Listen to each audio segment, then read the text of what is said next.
Hello दोस्तों, आपका हमारे यूट्यूब चैनल पर एक बार फिर से स्वागत है। दोस्तों, आज हम आपको एमपी एसएसएम आईडी के बारे में बताएंगे। जो समग्र आईडी है उसके बारे में पूरी जानकारी देंगे कि क्या होती है, कैसे मिलती है, क्या इसका प्रयोग होता है। इन सब के बारे में डिटेल आपको इस वीडियो में मिलेगी। तो आइए हम शुरू करते हैं। तो दोस्तों, समग्र आईडी है जो एक ऐसी आईडी है जिसके जरिए राज्य की जो सरकार है वो जो गवर्नमेंट स्कीम चला रही है उनका फ़ायदा उठाया जा सकता है। जैसे आधार कार्ड होता है वैसे ही मध्य प्रदेश के अंदर समग्र जो आपकी आईडी होती है इसका होना मध्य प्रदेश के लोगों के लिए बहुत ज़रूरी है। जो समग्र आईडी है मध्य प्रदेश के जो कमज़ोर मजदूर बीपीएल परिवार हैं जो आर्थिक रूप से कमज़ोर हैं उनके लिए बनाई गई है। तो पूरी डिटेल हम आपको इसके अंदर देते हैं दोस्तों, क्या क्या है। पहले तो हम बता देते हैं कि जैसे भारत में हर एक के पास अब आजकल आधार कार्ड होता है, वैसे ही मध्य प्रदेश के लोगों के लिए समग्र आईडी काम करती है। समग्र आईडी पहली तो मैं आपको बताता हूँ इसके कितने प्रकार होते हैं। दो प्रकार की होती है, एक तो परिवार की होती है और एक इंडिविजुअल सदस्य यानी कि अलग अलग सदस्यों की होती है। जो परिवार की समग्र आईडी होती है वो 8 अंकों का एक कोड होता है जो पूरे परिवार को दी जाती है। और जो दूसरी समग्र आईडी होती है वह हर सदस्य को, मान लीजिए परिवार में 4 सदस्य हैं तो उन सब चारों को अलग अलग दी जाएगी। ये एक 9 अंकों का कोड होता है दोस्तों। और मध्य प्रदेश का जो समग्र पोर्टल है उसके बारे में आपको बता देता हूँ। जो यो समग्र प्रदेश के उन परिवारों को सदस्यता दी जाएगी जिनका रजिस्ट्रेशन आपके परिवार के सदस्य के रूप में है। सपोज कर लीजिए आपके परिवार के अंदर 4 सदस्य हैं तो उनका सभी का रजिस्ट्रेशन होगा, तभी उन सबको समग्र आईडी मिलेगी। अगर आप अपने किसी परिवार के सदस्य का रजिस्ट्रेशन नहीं करवाते हैं तो उनको आईडी नहीं मिलेगी। जो एमपी की ये एसएसएम आईडी है और इसके आप ऑफिशियल वेबसाइट पर डाटा उपलब्ध है। जो मध्य प्रदेश का कोई भी नागरिक है वो समग्र आईडी के तहत आपका नाम ढूंढ सकता है। और जो सरकार द्वारा जो सरकारी योजनाएं जो चल रही रहती हैं वहाँ पे इस सब का प्रयोग होता है। तो हम आपको अगली इसके ऊपर लेके चलते हैं। जो मध्य प्रदेश के लोग हैं जो रजिस्टर्ड होते हैं एसएसएम आईडी के द्वारा, उनका डाटा सरकार के पास पहुंच जाता है।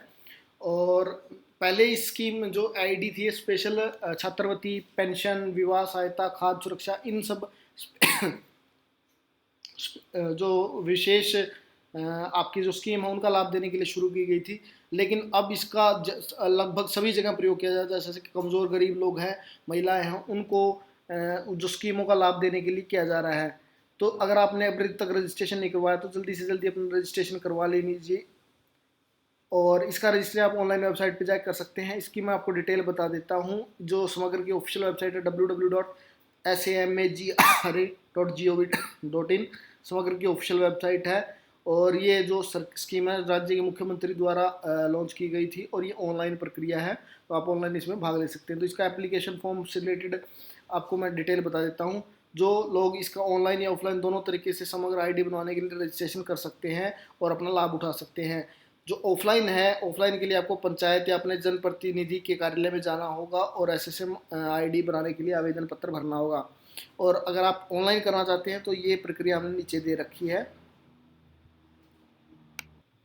तो आईडी के दोस्तों जो दो प्रकार हैं मैंने आपको पहले ही बता दिया था। परिवार की जो समग्र आईडी उसको परिवार समग्र आईडी कहा जाता है, वो मैंने आपको पहले बता दी थी। और एसएमएस समग्र आईडी कैसे जाने इसका तरीका मैं आपको बता देता हूँ। इसके दोस्तों जो निम्नलिखित तरीके हैं। एमपी फूड सिक्योरिटी पोर्टल है एक, वहाँ से आप अपना डिटेल दे सकते हैं। यदि आपके पास पात्रता पर्ची नहीं है तो आप मध्य प्रदेश के जो खाद्य सुरक्षा पोर्टल की जो ऑफिशियल वेबसाइट है वहाँ से अपनी आईडी जान सकते हैं।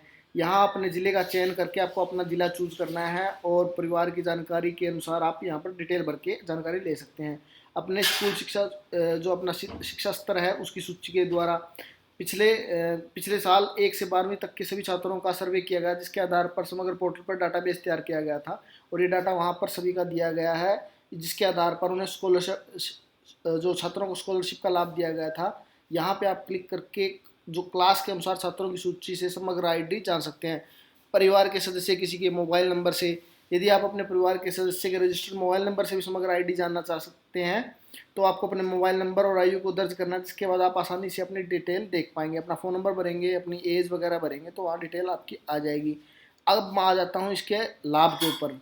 बनाना कैसे है ये तो मैंने आपको बता दिया। अब इसके लाभ क्या क्या है।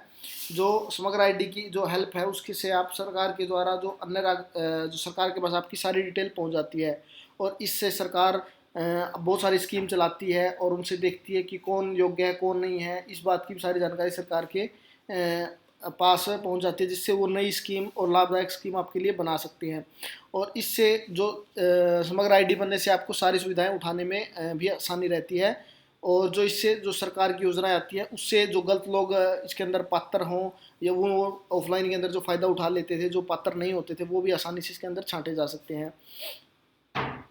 जो सरकारी फार्म भरने के लिए भी समग्र आईडी का उपयोग कर सकते हैं। तो ये आपकी नौकरी पाने में भी सहायता कर सकती है। बीपीएल का राशन कार्ड के लिए आवेदन कर रहे हैं तो वहाँ पे भी ये काम आ सकती है। और दोस्तों मध्य प्रदेश में अगर कोई स्कूल में दाखिला करवाना जाता है तो उसे भी इस आईडी की मांग की जा सकती है। तो समग्र आईडी होना एक आधार कार्ड के होने जितना ही फायदेमंद है आपके लिए मध्य प्रदेश में। तो इसके लिए आपको क्या क्या डॉक्यूमेंट चाहिए दोस्तों? एक तो आपको मध्य प्रदेश का स्थायी नागरिक होना चाहिए, आधार कार्ड, 10वीं की मार्कशीट और राशन कार्ड, स्थायी निवासी होने का प्रमाण पत्र, आपका पासपोर्ट साइज फोटो और एक मोबाइल नंबर जिस पे आपका रजिस्ट्रेशन कोड आएगा। तो ये आपके पास डॉक्यूमेंट हो तो आप अपनी आईडी ले सकते हैं आराम। और इसके लिए आपको करने के लिए कुछ नहीं, ज़्यादा कुछ नहीं करना है। जो लोग समग्र आईडी बनवाना चाहते हैं वो तरीका समझ नीचे वाला फॉलो कर सकते हैं। जो ऑफिशियल वेबसाइट हमने नीचे लिंक दे रखा है वहाँ पर जाना है आपको, होम पेज खुल जाएगा। होम पेज पर आपको सिटीजन सर्विस का ऑप्शन मिलेगा। इस ऑप्शन के अंदर आपको 2 नंबर पर परिवार का रजिस्ट्रेशन का ऑप्शन दिखेगा। इस पर आप जैसे क्लिक करेंगे तो ऐसे फॉर्म सा खुल जाएगा दोस्तों। ये थोड़ा फोटो साफ नहीं है। और इसके बाद अगले पेज पर आपको समग्र आईडी एमपी रजिस्ट्रेशन का फॉर्म आएगा, एक नई विंडो खुल जाएगी। इस पर आपको अपने पते से संबंधित परिवार का मुखिया कौन है, पहचान, ये सब चीज़ें आपको डिटेल भरनी है। एक एक करके जैसे आप ये फॉर्म भरेंगे, सबसे पहले आपका पता संबंधी जो सबसे पहले आपकी डिटेल क्या आएगी, एड्रेस से रिलेटेड। इस भाग में आपको अपना कौन सा जिला है, स्थानीय निकाय, क्षेत्र, गांव, मकान, पता, जाति आदि भरनी है। ये आप भर देंगे। फिर उसके बाद आएगा परिवार के मुखिया की डिटेल की, उनकी डेट ऑफ बर्थ क्या है, जन्म, आयु, आधार कार्ड, लिंक, ईमेल आईडी, ये सब चीज़ टोटल 11 बॉक्स होते हैं इसके अंदर, ये भरने होते हैं दोस्तों। अब जो तीसरे भाग है मुखिया से संबंधित आपको डॉक्यूमेंट अपलोड करने हैं, जैसे कि उसका क्या कौन सा डॉक्यूमेंट की लिस्ट दे रखी है अभी, उस डॉक्यूमेंट कौन सा है। जैसे सपोज करो ड्राइविंग लाइसेंस है तो वो किसने इशू किया, कितनी तारीख को इशू किया, ये सब चीज़ें उसके अंदर भरनी होती हैं। उसके बाद जो आता है ये सबसे इंपॉर्टेंट पार्ट है दोस्तों, यहाँ पर आपको एक एक करके अपने परिवार के सदस्यों को शामिल करना करता है। जैसे कि मुखिया के बाद सपोज करो आपके पिताजी मुखिया है तो उनकी पत्नी यानी कि आपकी माताजी का, या फिर अगर आप खुद भर रहे हैं तो आपकी पत्नी का, फिर आपके बच्चों का डिटेल इसके अंदर भरना है। तो ये सब डिटेल आपके ध्यान से भरनी है क्योंकि इसी से बाकी चीज़ें आपको प्रभावित करेंगी। और इस तरह से आपका रजिस्ट्रेशन पूरा हो जाएगा। जो अगर आपने ले रखा है तो किस तरह को इसको आप अपने खोज सकते हैं। मतलब सपोज करो आपको समग्र आईडी आपने रजिस्ट्रेशन करवा रखा है तो आपने खोजनी है। तो सर्वप्रथम आपको क्या करना है, ऑफिशियल वेबसाइट पे जाना है और सामने होम पेज खुलेगा। तो वहाँ पर होम पेज ही लिंक दे रखा है नो योर फैमिली आईडी, उस पर जैसे क्लिक करेंगे तो इस पे आपको बहुत सारे ऑप्शन दिखाई देंगे। जैसे कि ये देखिए इस तरह का पेज दिखाई देगा। तो ये इतनी चीज़ों से, परिवार की आईडी से, परिवार सदस्य की आईडी से, मोबाइल नंबर से, अगर कोई भी चीज़ आप इनमें से आप भरेंगे तो उनसे आपकी समग्र आईडी वहाँ पे सामने आ जाएगी। तो आप किसी से भी को खोज सकते हैं। तो ये सब आसान है तरीका है, ये मैं आपको ज़्यादा नहीं बताऊंगा क्योंकि ये आप इसके अंदर कोई भी ऑप्शन भर सकते हैं। अब अगर आपने खोज लिया तो उसको प्रिंट करने का तरीका मैं बता देता हूँ। तो जैसे आप ऑफिशियल वेबसाइट पे जाएंगे तो वहाँ पर प्रिंट का ऑप्शन भी मिल जाता है। नागरिक सेवा के सेक्शन में आपको ये ऑप्शन मिलेगा। वहाँ पर जाएंगे तो आपको समग्र कार्ड प्रिंट करें, प्रिंट करने का ऑप्शन है। वहाँ आप आईडी भरेंगे तो आईडी को प्रिंट करते ही सिक्योरिटी कोड आएगा, कोड को भरें तो उसके बाद प्रिंट का ऑप्शन आ जाता है सीधा। इसी तरह से आ जाता है दोस्तों आपको समग्र जो अलग अलग सदस्यों का है वो भी सेम ही तरह करना है। और इसी तरह से बीपीएल का है। ये चीज़ें आप आराम से कर लेंगे, कोई दिक्कत वाली बात नहीं है। अब बातें हैं इसको समग्र आईडी को अपडेट कैसे करना है। सबसे पहले तो आपको ऑफिशियल वेबसाइट पे जाना है। ऑफिशियल वेबसाइट पे होम पेज खुलेगा, वहाँ पे समग्र नागरिक सेवा के सेक्शन में आपको समग्र प्रोफाइल अपडेट का ऑप्शन दिखाई देगा। उसमें आप कौन कौन सी चीज़ें अपडेट कर सकते हैं, अपने जन्म की तिथि, नाम अपडेट कर सकते हैं, अपना जेंडर, परिवार प्रवासन का अनुरोध कर सकते हैं, डुप्लीकेट सदस्य पहचानने का कि एक ही सदस्य 2 बार एडिट हो गया है, या डुप्लीकेट परिवार की पहचान कर सकते हैं, रिक्वेस्ट सर्च कर सकते हैं, परिवार की अनुरोध सर्च रिक्वेस्ट कर सकते हैं। तो ये सब चीज़ें आप कर सकते हैं। फिर भी अगर आपको कोई दिक्कत आती है तो ये हम आपको एड्रेस दे देते हैं सरकारी संस्थान का जहाँ से आप संपर्क कर सकते हैं। जो इनका ईमेल आईडी है mdcmssssm@gmail.com है।